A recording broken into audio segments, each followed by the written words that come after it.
Hey, podcast listeners, thanks for joining us for this episode of the Successful Mind podcast, where we are going to be discussing lots of different things, actually, talking about wisdom, talking about how to know when you're getting good advice or bad advice, and also sharing some really expensive mistakes that David and I have both made because of our lack of ability to seek the advice that we actually needed. So listen in and let us know what you think.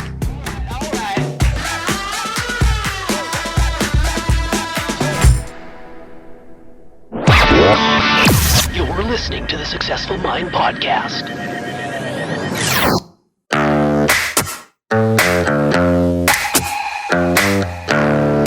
Successful people learn how to make their minds work for them. We are Life is Now, and this is the Successful Mind podcast.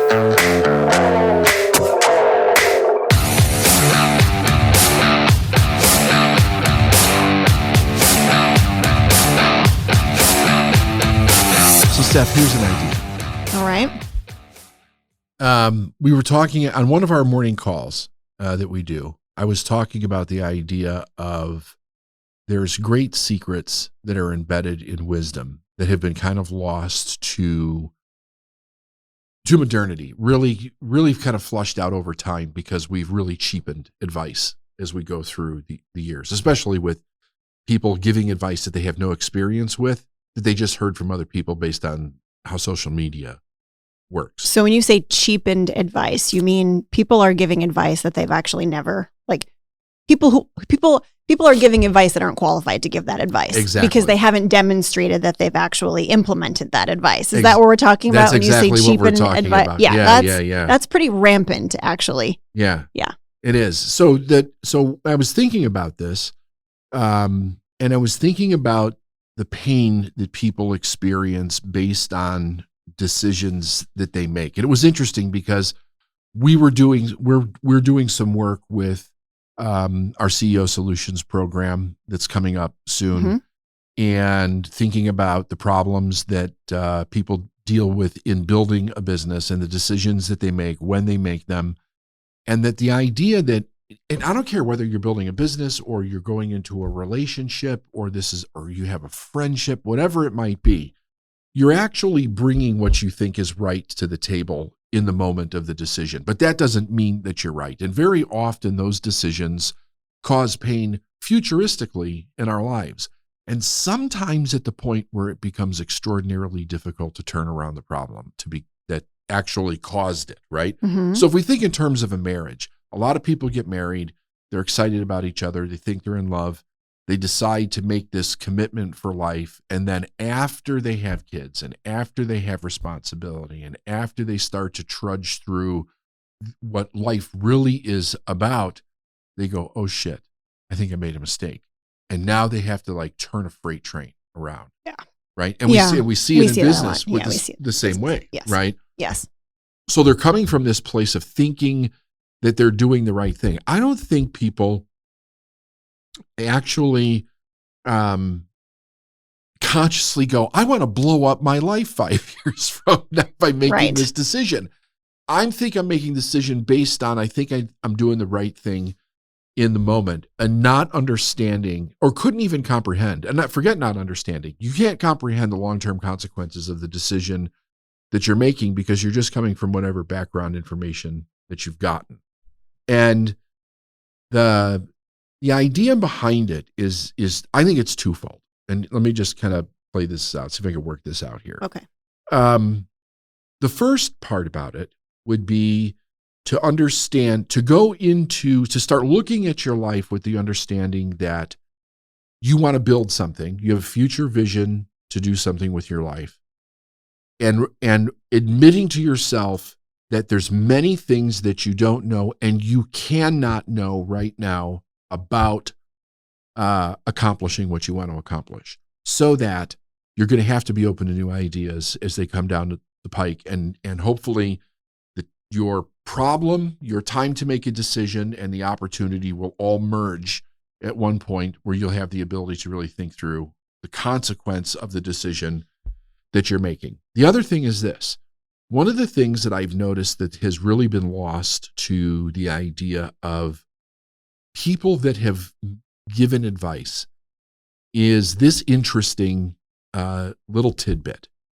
Many years ago, and if you look back, and when I say many years ago, I'm talking about, I think this has really been lost like in the last 50 years. Probably a little bit less than that, because I remember it when I got advice when I was younger from my mentors. I'm not talking about advice from the guy next door. I'm talking about advice from people that knew. There was like this unspoken idea that if a person stopped what they were doing to pay attention to you for 5 minutes, to give you some advice about something that you were struggling with, the unspoken rule was that they actually believed you had the ability to rise up to the situation, to take the advice and do something with it. Like, you've got the potential. They saw it. That's why they're stopping to give you the advice to begin with. Otherwise, they wouldn't give you the time of day. Napoleon Hill actually talks about this in a little bit different way in Think and Grow Rich. Like, when that teacher shows up in your life, you better heed the warning that comes with it, because the whole idea is that the advice isn't worth shit unless you actually raise your standard and change what it is that you're doing and change your mindset and actually develop yourself to the ability to use the advice. That seems to have disappeared. People seem to have no knowledge that there's a reality that within them is this thing that can overcome tremendous problems in life, and the right people will come along and give the advice. And one of the ways that I see this play out is that it's not that people don't look for advice. They do look for advice, but they don't follow it. When they come across a real person that has real world skills and knowledge, they come up with the idea like, oh, I can't do that. It's almost as if they want this person who's accomplished something to come down to their level and lift them up to the ability to do it, without understanding they've got to climb that ladder of achievement and discipline themselves to be able to do it, because there's so much power and gift in that advice to be able to do it. They have to come up to that level themselves. Well, it's the whole don't throw pearls before swine analogy from the Bible, right? It's exactly that. And there's a lot of pearls being thrown and a lot of swine. and a lot of swine right now. But yeah, and I'm listening to you as you're saying this, and I think nowadays people will ask for advice, but they half want the person that they're asking their advice to agree with their problem, right? Which is getting in the problem with them and being like, oh yeah, that's a really, instead of having the person asking for the advice rise up to their level, the person asking the advice wants the person to lower themselves to their level so that they can be right. Right. Yeah. So that they can be a victim. Right. This is weird. This just flashed into my mind. There's a scene, you've seen the Godfather movie, right? The original yes. one? Okay. Yes. There's a scene in the Godfather where the Johnny Fontaine character, that's supposedly so-called Frank Sinatra, right? Mm-hmm. Goes to the Godfather, and he's whining and complaining about how he's not getting this part in this movie and all this stuff. And the Godfather stands up, and I think he slaps him in his face, and he says, "You could be a man." like he's basically saying, "What do I do, Godfather, about this?" And he's like, "You be a man. Like stand up and take a hold of yourself. Yeah. Have some pride in yourself. Lift yourself up above the so-called desperation that you think you're seeing, and realize that you created this. You can get out of it, but you have to." You have to come to the place where you got to go, I have to believe in myself to be able to do this. Yeah. I think there's also this issue with, you're saying 50 years ago, you were having information coming in through maybe a handful of different places. Yeah. Right. So you had information come in through the radio, you had information come through the TV, but it was pretty limited. I mean, even when I was a kid, I think we had 13 channels or something. Yep. And you actually had to seek out. You had to go to the library. You had to sift through the card catalog. You had to actually spend time to get the answers that you were looking for. So those answers became really valuable to you because you had to put forth effort to find those answers. And today, you can get any piece of advice. You can go on YouTube and search anything. There's a consultant for everything out there, and it's very, very noisy. So it feels like there's advice everywhere. So if I don't take this piece of advice, I'll take this piece of advice, and I'll take this piece of advice, and I'll try this thing. And you're bombarded. So you actually don't value what is coming because there's so much of it in such a huge capacity, and it's all over the place. Yeah. And here's another thing. They can't tell between what's good advice and what's bad advice. Right? Yeah. Like I was telling a group of people, I said, think about a relationship, because I see such a parallel here. Let's say you're raised in an environment where the men in your childhood were all assholes, right? All dysfunctional, toxic. Yeah, I like this analogy. Toxic men, yeah. right? Mm-hmm. And you never experience somebody who's a gentleman, somebody with character, somebody with standards. Your norm is these jerks that you're raised around in your life. So you grow up and you go out and you're looking to put the men in your life that you want in your life, and yet you have no experience with anybody of any standing maturity, right? Yep. So you surround yourself with all these assholes, and then you have all these problems, and you don't know why you're having these problems. And what a lot of people do, they go, if this person would just change, or I could see the potential in them, if they would just treat me better, if they would stop drinking, or if they would stop whatever it is, then instead of realizing, wait a second, why is it that I'm creating a life with these people of a lower standard instead of seeing something different? Because they've never seen anything different. That's all that they know at that point, right? So it's that idea is stuck in their mind. When you're building a business, you only know what you know as the reality that you have. So you can't make decisions from a place of not knowing something. The advice that is given to us, you can't tell the difference between, is this good advice or is this bad advice? Usually we see people make decisions based on advice that they think is going to get them there faster. That seems to be the quality of standard in which... Or the easiest. Like, yeah. What's the easiest thing I can do? What is the cost-effective thing that I can do? What's going to cheapest, get the me easiest, there fast, right? Yeah. And it's like, those are all the things that you don't want to be thinking about when you actually make the decision, but people don't seem to understand that. No, and they're also not, we get this question too, like, how do I know how to pick a consultant, a coach? And my first thing is, well, that they've actually demonstrated that they've done what you would like to do. Yeah. Right? Because you've got a lot of coaches and consultants that are giving advice about things that they've actually never implemented, tried, tested, used, anything. They just think that that's a good idea, or they read it in a book somewhere, but never tested it out. So you have people that are giving this advice that aren't qualified to give the advice, for one. And you have people taking advice without realizing they're taking advice from someone that's not qualified. Yeah, for sure. For sure. And that then what happens is you're in the asshole thing, right? Like, I hired this coach and they didn't help me, and they gave me bad advice. And then I hired another coach and they didn't help me and they gave me bad advice. And they're blaming it on the coach or consultant, which there's a responsibility there, right? They're responsible for 100% of the 50% of the relationship, but they're also not seeing, wow, I really attracted this because I wasn't evaluating my decision-making process in the correct way. Right.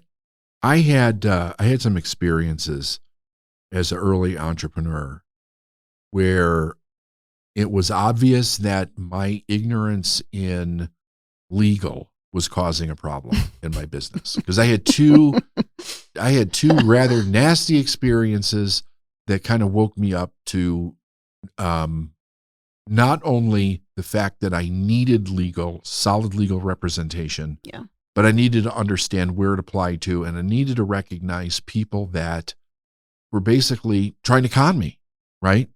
And I'm just going to say that that's exactly what it was. So the first one was that I was doing business with a few other people, and we had a project that we were working on that we created this separate entity for. And the damn thing was doing really well. It was doing better than any one of us individually could do. That's why we kind of came together to do this. We all had, we had some skill set in some areas, but not enough in all to do it on our own. So we did like $5 million in a 3-month period of time. It was a amazing success. And right after we did it, one of the partners stole all the money.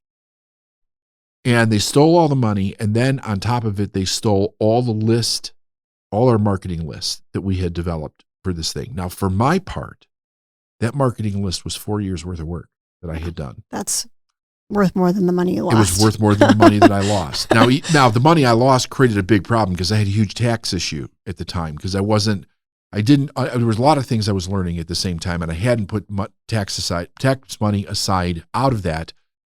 Part of that problem was my fault, and part of it was that I hadn't had the ability to receive the money yet before they actually took it. So there's that. But the whole thing was my fault because I didn't have an attorney look at the damn contract before I signed it, right? So there's problem number one. Another problem happened the same year, okay, where I was working with another company. I was trying to do joint venture stuff. I was trying to like bridge out and do things with different people. And I went and met with these people in Scottsdale. And I had done some work for them. They had hired me to do work. I spoke for their company several times. I had consulted with them several times. And they wanted to do a deal where I was going to design their seminars. And this is back when I was in the multi-level marketing thing.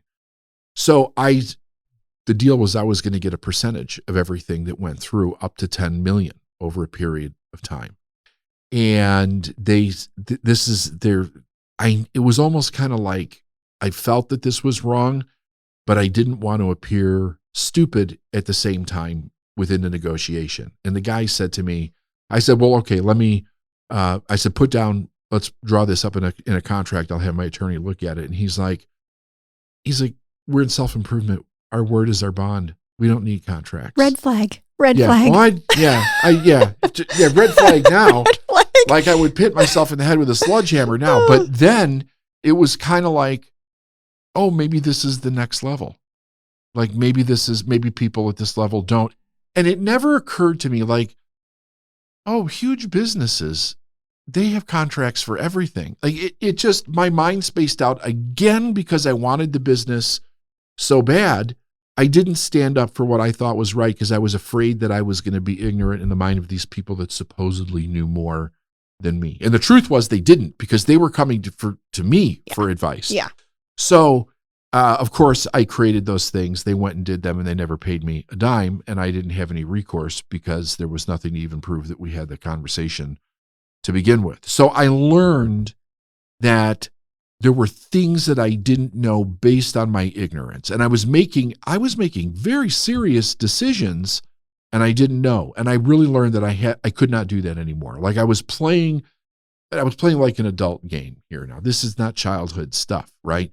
There's major consequences to these decisions. I have to know what I don't know. Mm-hmm. And I have to be sure that and if that requires that I go to multiple people so that I'm fact-checked in my own bullshit, that I know what I don't know so that I can make these decisions sound. And here was another thing, Steph, and this was an embarrassing thing to admit, because here I am, I was teaching people abundance, and one of the reasons that I didn't hire an attorney was it was like $1,300 to have them read this damn contract. And I'm like, I'm smart enough. I can read the contract. I don't need to spend $1,300 to do that, right? And not understanding the value in that. Yeah. Like the amount of money, $1,300 out of $5 million? Really? Seriously? Yeah, that lack of $1,300 cost you $5 million. That's right. Plus a list, which plus is a list, worth plus more starting than that. over. Yes. The whole, like, it's incalculable. Oof, shout out to all the attorneys listening to That this decision, podcast. Right? Yeah. So,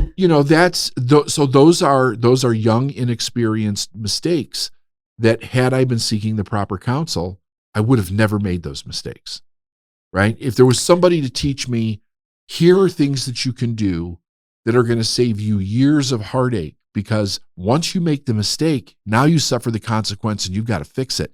And it took a long time to fix those errors. So I have experienced this as well when I was first starting. Well, not even first starting, but I was in like year 2 of my nutrition practice, and I was growing so fast. And I was having a hard time managing it all. And it didn't occur to me to hire a second nutritionist or anything like that. And holistic nutrition was pretty rare at that time. Yeah. I mean, this was like, 20 years ago, 15 years ago. Oh yeah, like 17 years ago.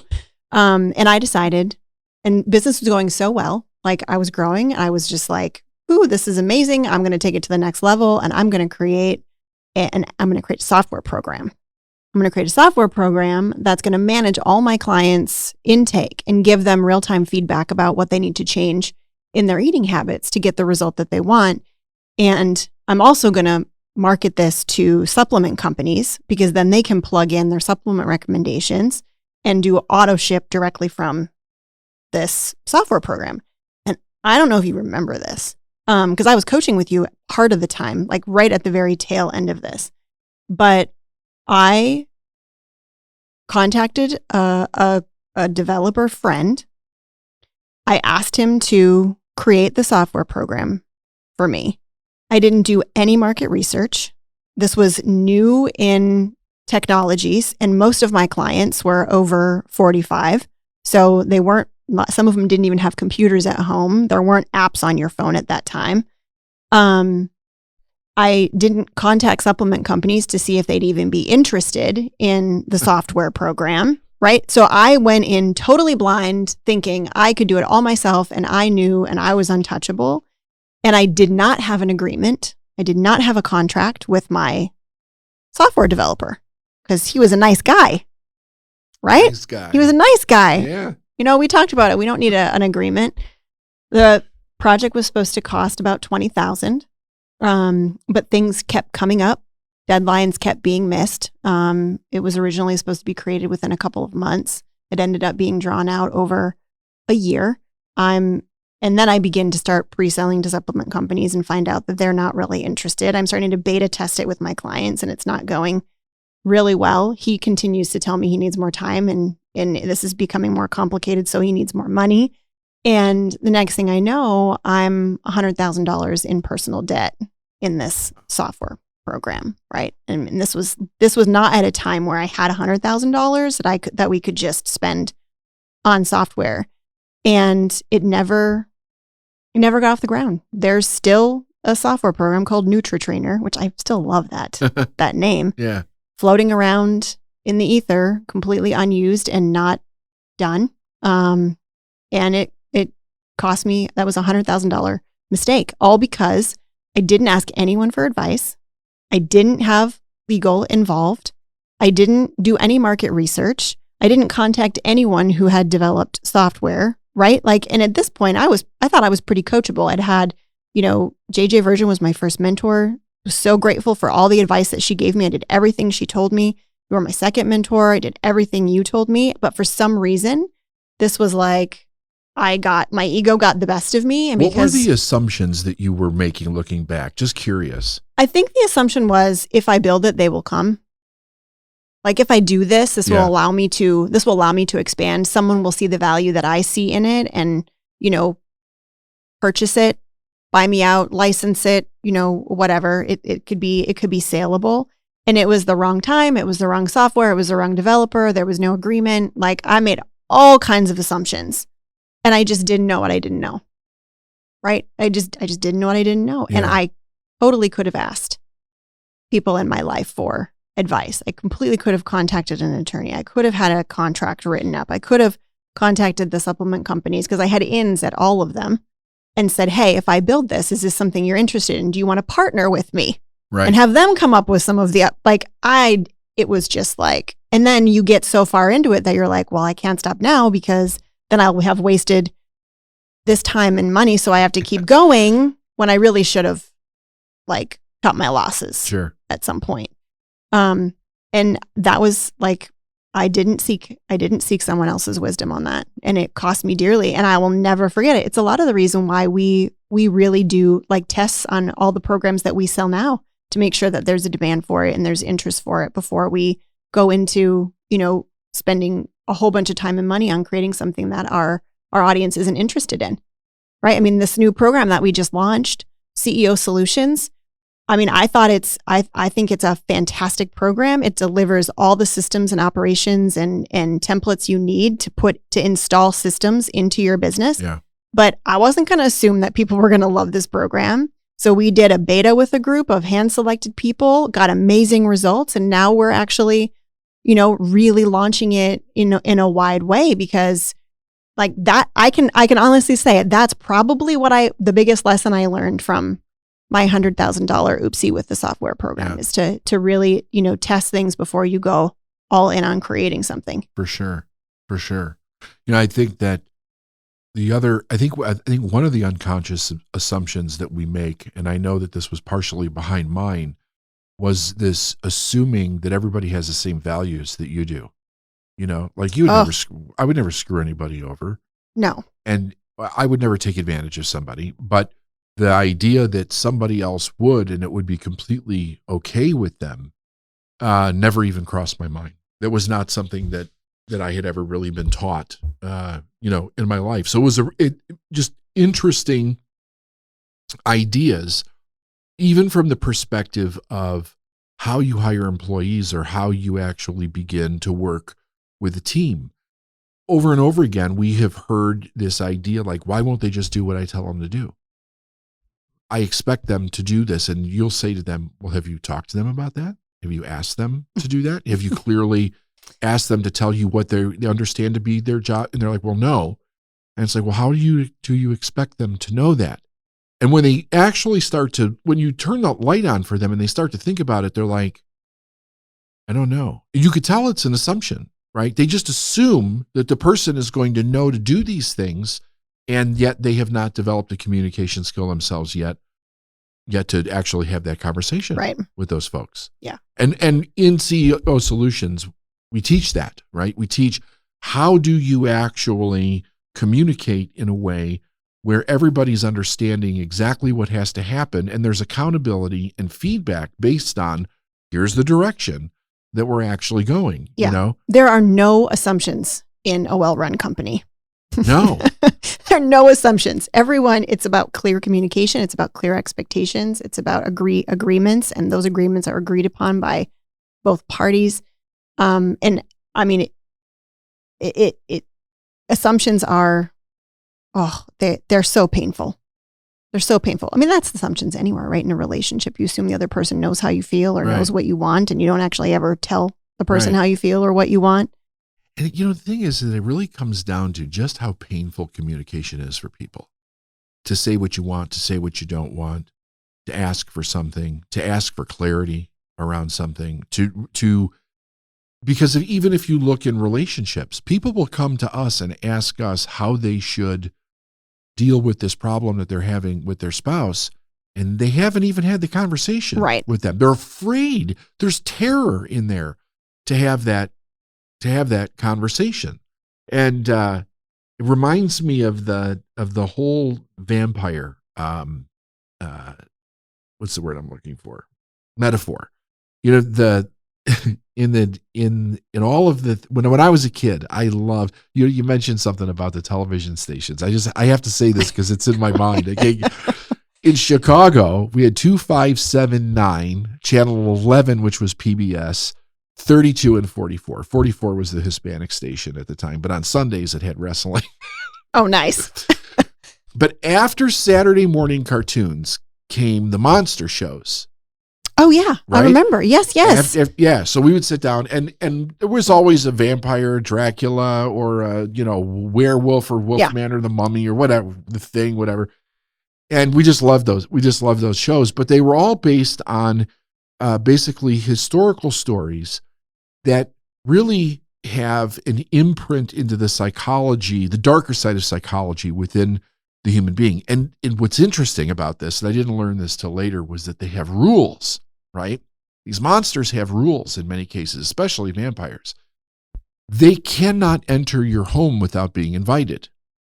Now, that's a fascinating thing. It is. Right? Yeah. They can't enter the home without being invited. Like, if you step out of the home, they can get you, right? But they can't come into your home without being invited. You have to actually, and they depicted this not only in novels, but they depicted it in the actual old monster movies themselves. So if you look at these situations that we were talking about with communication, let's realize something first, because responsibility is the key to success, right? Yes. We don't have any power to change anything till we understand our responsibility within the problem. We invited these people into our life. And that's one of the hardest things to admit. We invited the vampires into our lives. We invited the vampires into our life, right? The person that you're afraid to have a conversation with, ask yourself, why are you afraid to have the conversation? I think that's a very important point of consciousness to become aware of. Why am I afraid to talk to my spouse? Why am I afraid to talk to my business partner? Why am I afraid to talk to this team member? Like what? I understand skill set around conversation and agreements and all that. I get that, right? Everybody has to learn that. But what is the fear behind it for most people? Do you know the answer to that? You tell me. What do you think the fear is? They're worried about what the other person's going to think of them. And so that begs the question of why. What is it that, if I'm worried about what somebody else thinks of me, what have I staked my own ability on that I need somebody else's opinion to be able to do whatever? How is it that I've given this opinion so much power over my own opinion in life to where I'm actually scared to death to meet this head on, in this situation? Like as I just said, we invited the people in. Yes. But then we gave them our power. Yes. Right? We gave them power over what's ours. Yes. That's astounding. It is astounding. And it's an epidemic. It is. And I just wanted to talk about it because I think that it needs to be considered for the point of change. Like if you don't realize that you're doing this, because so many people come from, and I was listening to somebody talk about this the other day as it pertained to marriage. And the idea was kind of like this: stop thinking that this person is going to change. Stop thinking that you could help this person. Stop thinking that you could change this person. Stop looking at what you think the potential is of this person. Yeah. Right? Look at what is going on right now, right? And ask yourself, why are you not addressing this issue now? Why are you not up-leveling? Like if the person doesn't have the ability to do the job, why are you keeping them? Why are you considering? How many times do we get a question about somebody who's not doing something and they're like, should I lower their pay or should I move them around or what do I? It's like, well, why don't you let them go and hire somebody else? It's too painful. It's very painful. Yes. I mean, I just got a text this morning from one of our private clients saying, hey, can I have a quick conversation with you? I need to have a hard conversation and I'm really feeling afraid. And I'm like, well, I want to say, I can't talk you through the fear. Like you just have to make the decision and do it. Right. Yeah. But I want to go back to what you just said, because I think it's really powerful. And I don't think people think about it this way. Asking yourself, why am I so afraid to have this conversation? And why have I given away my power? Right? Yeah. Why do I value their opinion more than I value my own? And that goes back to, our mantra, which is what's in the best interest of the company. Right. Like, why is this person, why is what this person thinks about me so much more important than what's in the best interest of my company? I think one of the reasons that people do that is they bring people into their life to take over responsibilities that they're not willing to do themselves. I don't know that that's 100% true, but I definitely know we see it with sales, right? We see people, they just want to get around this whole sales thing. Like we've talked about this many times. Yeah. And it's like, should you or should you not become pretty competent in sales before you bring somebody else on, right? If I bring somebody in, like if I don't become good at sales and I bring somebody in, it's a vulnerable spot for me. Right. And I'm tempted to believe whatever this person's telling me, and I don't know how to tell the truth of what they're saying is it real or not? Right? Mm-hmm. Where else does that show up in relationships? What is it that it carries so much weight as far as the safety of your own mind that you're afraid to have? Because if you think about it, it's like, okay, so I'm afraid of what this person thinks, but why am I afraid of what they think? What is the consequence of them thinking ill of me or walking away, right? Or quitting, right? I'll be a bad person. I'll be a bad person. I'll be a bad person. Nobody wants to be a bad person. Right. And then shame. Bingo. And we're back to shame. We're back to shame. Yeah. It really comes down to that. It really comes down to that. I think light bulbs are going off right now for people listening to this podcast. Yeah. I was reading Genesis last night. And there's just randomly reading Genesis. Randomly reading Genesis, right? That's Genesis fascinates me. I mean, it's just a fascinating idea. Anyway, I was reading this, and there's in the beginning where God creates man and woman, he creates them, and there is a very specific sentence.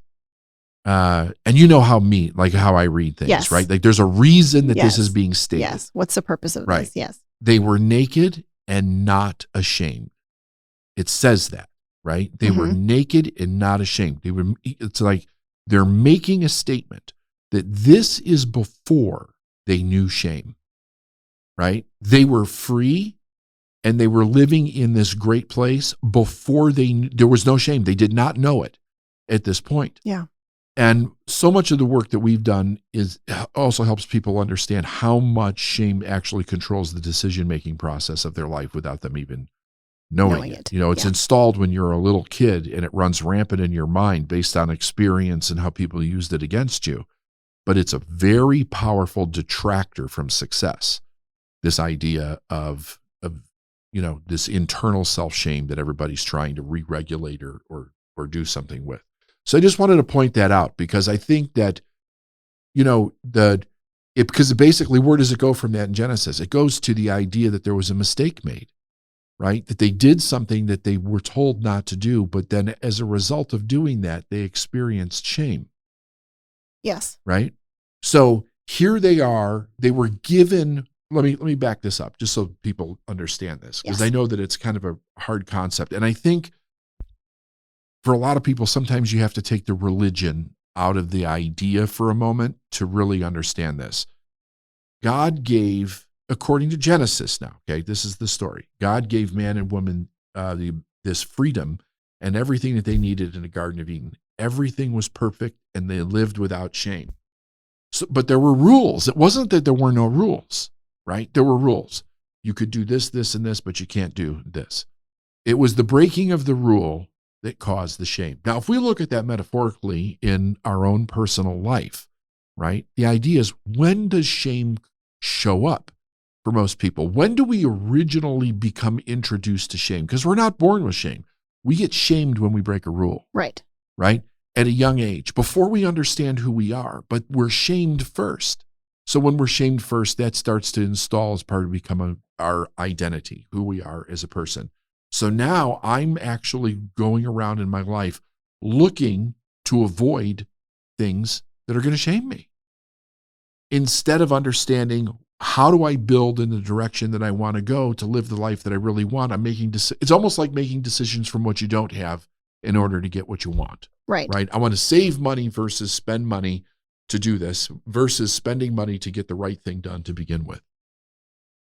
Yeah, I think it's fascinating that we're kind of wrapping up this podcast on the shame note, because it's really the root of everything that we've been talking about, right?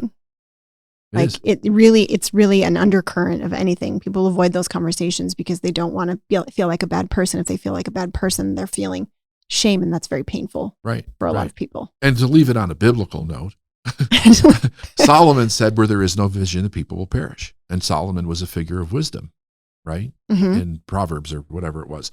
So you have to ask yourself, what is the vision for what I'm doing? How am I making decisions am I making decisions based on the vision or based on what I'm afraid I'll experience? And that, I think that's one of the significant things about CEO Solutions, is that it's like, here's how you base decisions that are based on your vision, right? 100%. We need to teach you how to make decisions based on your vision, not on what you're afraid to lose. Because if you make decisions on what you're afraid to lose, you're going to keep going in circles, and you'll eventually get to the point where turning it around gets too big. You'll actually lose the thing you're afraid to lose. You'll lose the thing you're afraid to lose. Like, it's a self-fulfilling prophecy. Self-fulfilling, 100%. Great stuff. If anyone's interested in the CEO Solutions, we have enrollment through Wednesday of this week, so only a couple of days left to enroll. You can apply for the program. It's for a very small group, 15 business owners. Yeah.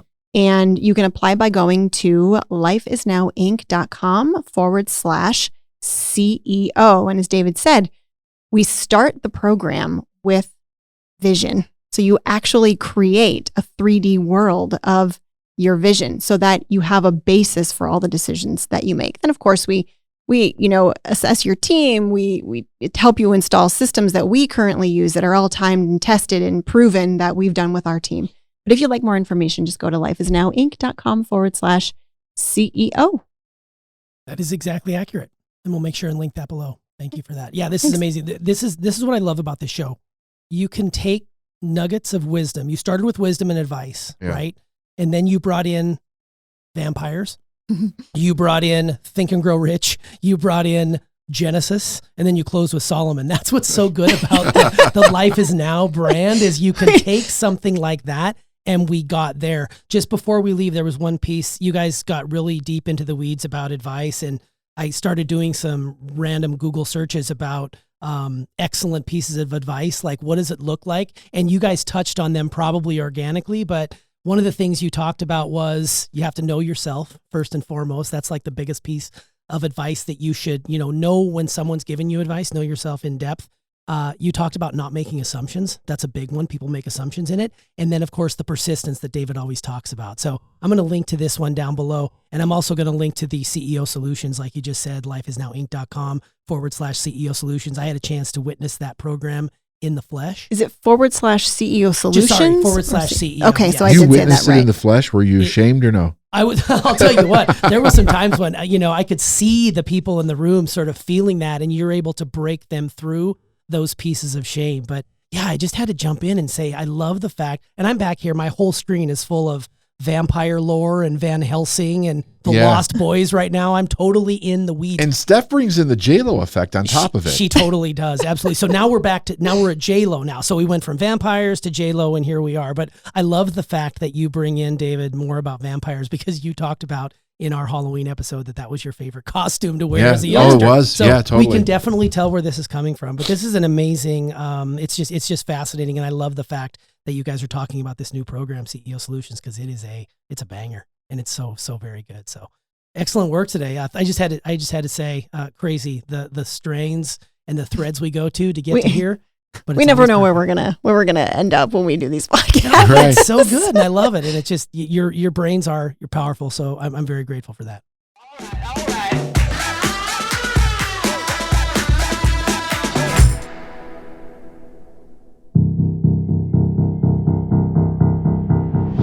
Thanks so much for listening to this episode of the Successful Mind podcast. We hope you got some nuggets of wisdom from our conversation. And once again, if you're interested in learning more about our brand new program, CEO Solutions, just go to lifeisnowinc.com/CEO. We'll see you on the next episode of the Successful Mind podcast.